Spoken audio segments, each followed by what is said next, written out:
développer une recherche scientifique et une innovation technologique forte en Côte d'Ivoire. Cet engagement du gouvernement se traduit par des actions concrètes. Le ministère de l'Enseignement supérieur et de la Recherche scientifique initie des réflexions sur le thème de la modélisation climatique et environnementale en Afrique de l'Ouest. Le but, mettre en réseau les scientifiques impliqués dans la modélisation du climat, soutenir le développement d'applications et de services climatiques et promouvoir la qualité de la recherche.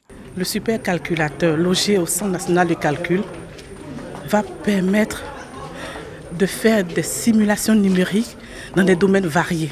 Des chercheurs viennent avec des données numériques, on crée des modèles et des modèles vont proposer par simulation des différents scénarios.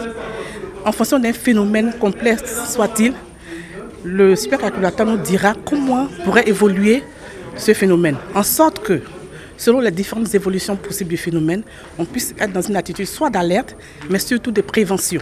Cette cérémonie marque la mise à disposition du Centre national de calcul de Côte d'Ivoire aux entreprises nationales et internationales. Le supercalculateur est un outil d'excellence pour le développement économique de la Côte d'Ivoire et de toute la sous-région. Le centre dispose d'une puissance de calcul dont aucun pays d'Afrique au sud du Sahara ne disposait, excepté l'Afrique du Sud.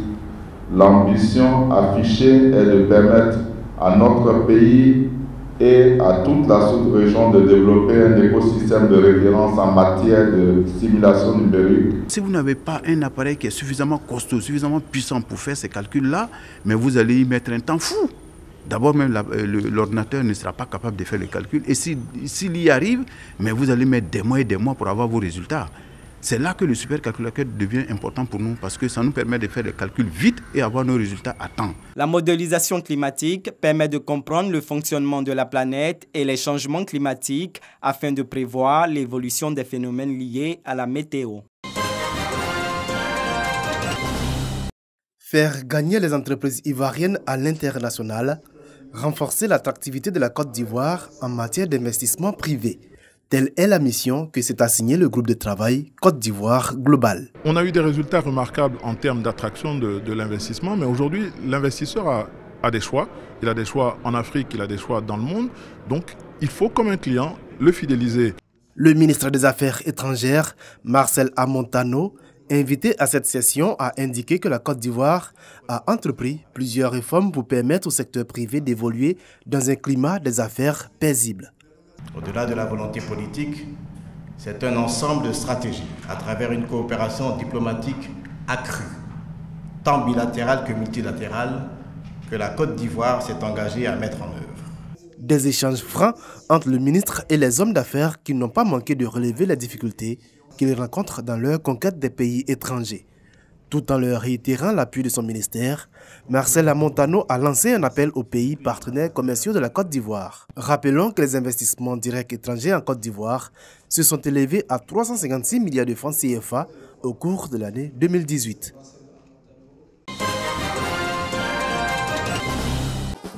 12h ce 11 mars, dans les jardins de la Société d'exploitation et de développement aéroportuaire, aéronautique et météorologique de Côte d'Ivoire, Sodexam. Une parade de femmes. Elles ont choisi comme prétexte la Journée internationale des droits de la femme pour revendiquer un accès plus juste aux postes de responsabilité et faire des doléances pour l'amélioration de leurs conditions de travail. Ici à la Sodexam, les femmes représentent 17% du personnel et le numérique est présent dans tous les métiers qu'elles exercent. Jusqu'à ce jour, les femmes de la Sodexam ont accès à tous les emplois.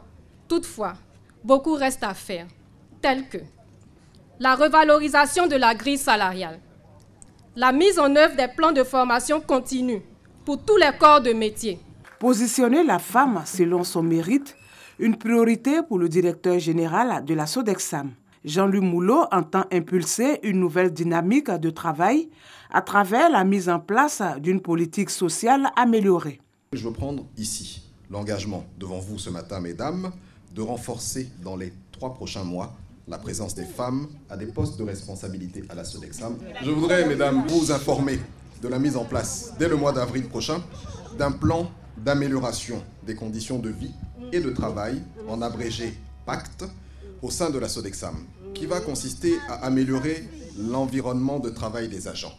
Jean-Louis Moulot prend l'engagement de s'impliquer dans le renforcement des textes de l'association des femmes de sa structure pour en faire un outil pour la promotion de leurs droits. 8 femmes ont été distinguées pour être les seules dans leur domaine d'activité au sein de l'entreprise.